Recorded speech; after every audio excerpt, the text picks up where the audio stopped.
বাংলাদেশ থেকে বিপুল পরিমাণ অর্থ পাচার ও আত্মসাতের মামলায় জামিন পেয়েছেন বিতর্কিত ব্যবসায়ী পিকে হালদার সহ তার ৩ সহযোগী।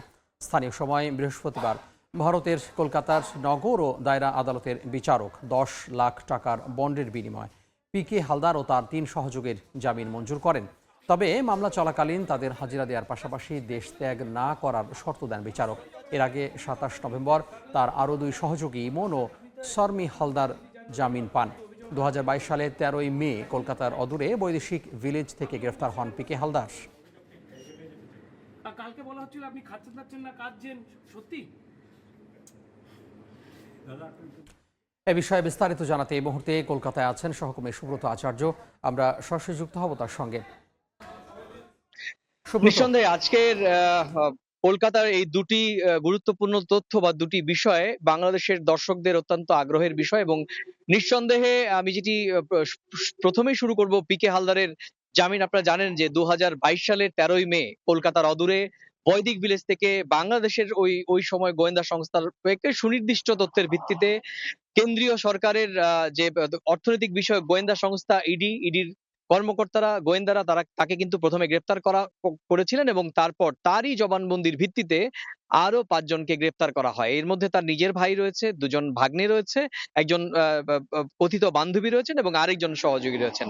কথিত বান্ধবী এবং আরেকজন সহযোগী ইতিমধ্যে ৪ মাস আগে জামিন পেয়েছিলেন হাইকোর্ট থেকে এবং গতকালকে যখন কলকাতা নগর ও দায়রা আদালতের সিবিআই স্পেশাল কোর্টের বিচার চলছিল তখন কিন্তু এজলাসে ২ পক্ষের সওয়াল জবাব হয় এবং পিকে হালদারের পক্ষের আইনজীবী মূলত জোর দাবি জানান যে তার মক্কেল যে যদি তার অভিযুক্ত হয় যে ৭ বছরের সাজা, তার মধ্যে ইতিমধ্যেই ২ বছর ৪ মাসের সাজা ভোগ করে গিয়েছেন, সুতরাং জামিন কিন্তু তিনি মানবিক গ্রাউন্ডে পাবেন।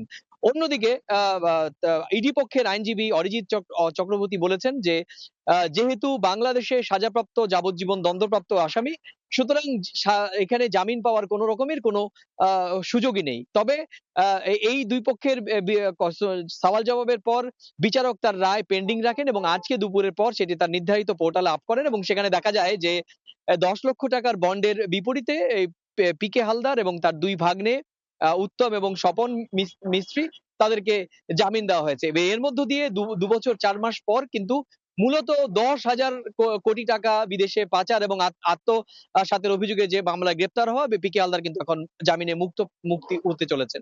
দ্বিতীয় বিষয়টি অত্যন্ত গুরুত্বপূর্ণ। আপনারা জানেন যে ঝিনাইদহের সাংসদ এবং বাংলাদেশের পরপর নির্বাচিত ৩ বারের সাংসদ এবং ভারতে এই প্রথম বাংলাদেশের কোনো জনপ্রতিনিধি এবং বিদেশের কোনো জনপ্রতিনিধিকে নৃশংসভাবে খুনের ঘটনা কিন্তু ঘটেছিল এই চলতি বছরের ১৩ই মে তার বন্ধুর বাড়িতে গোপাল চন্দ্র দাস তিনি কলকাতার অদূরে ডানলপে তার বন্ধুর বাড়িতে বেড়াতে এসেছিলেন। ১৩ তারিখ থেকে নিখোঁজ হয়ে যাওয়ার পর ১৮ তারিখে তার নিখোঁজ ডায়েরি দায়ের করা হয় এবং ২২ তারিখে কলকাতার অদূরে নিউ টাউনের একটি আবাসনের সেপটিক ট্যাঙ্ক থেকে কিন্তু তার দেহের কিছু দেহের খন্ডাংশ পাওয়া যায় এবং তারপর সিআইডি দাবি করে যে এই মাংসপিণ্ড ওই আনারের।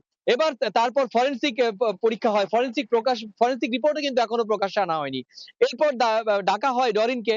ডরিন ৫ই জুলাই এবং বাংলাদেশের রাজনৈতিক প্রেক্ষাপটের কারণে তার আসতে দেরি হয় এবং আমরা যেটা জানতে পেরেছি সবশেষ নভেম্বরের শেষ সপ্তাহে ডরিন তার ডিএনএ নমুনা সিআইডির কাছে দেয় এবং সিআইডি কিন্তু অতি দ্রুততার সঙ্গে এই তার ডিএনএ রিপোর্ট ম্যাচ করে এবং আজকে কিন্তু অসমর্থিত সূত্রে সিআইডি থেকে পরিষ্কার করে বলা হয় যে এই ডিএনএ যেই স্যাম্পল কালেকশন করা হয়েছিল ওই ডরিনের ব্লাড থেকে, সেই ডিএনএ এর সঙ্গে যে উদ্ধারকৃত মাংস যেটিকে মনে করা হচ্ছিল সেটি এখন কনফার্ম হচ্ছে যে ওই মাংস অর্থাৎ নৃশংসভাবে খুন হওয়া বা মাংসপিণ্ড উদ্ধার হওয়া সেটি আসলে ঝিনাইদহ আসনের ওই নির্বাচিত সাংসদ আনারুল আজিম আনারেরই কিন্তু মরদেহ। তো এই ছিল আমার কাছে অত্যন্ত গুরুত্বপূর্ণ বাংলাদেশের প্রেক্ষাপট থেকে দুটো ঘটনা আমার কাছে থাকা এই সংক্রান্ত সবশেষ তথ্য।